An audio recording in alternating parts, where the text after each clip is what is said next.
This is ninth class lesson. What is man without the beast? This is a lesson of ninth class, and actually this is a speech. Okay, and here I am giving you the narration of the speech. People choose different ways to protect the environment. Here, Chief Seattle chose his speech for this purpose. We know that environmentalists are many people nowadays. Especially, we have how to protect the environment. We are focusing on that. Okay, so here he chose one way, that is through his speech. How to protect the environment, he focused. Okay, so Chief Seattle's speech this is, and it is one of the top speeches of the world, one of the 10 top speeches of the world this is. Okay, it was given more than a century ago to save this land. He gave this in 1854. It is considered to be a gospel of grains. The whites bought the forest lands from Red Indians. Seattle was the chief of Red Indians. He felt very bad to hand over the land to them. He knew that the whites would pollute the air, the water, the soil, everything.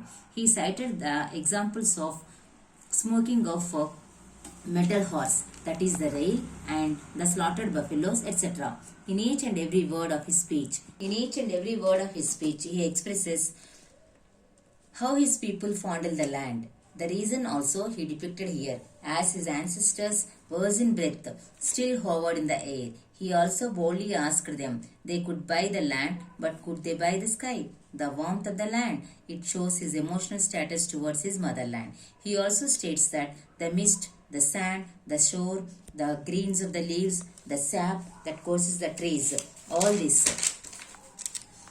carry the memories of their people.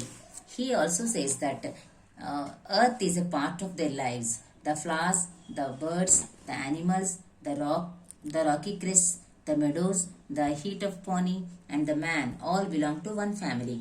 He mentions that the white chief offered a separate land for them, but they did not like that offer, as their land was sacred to them.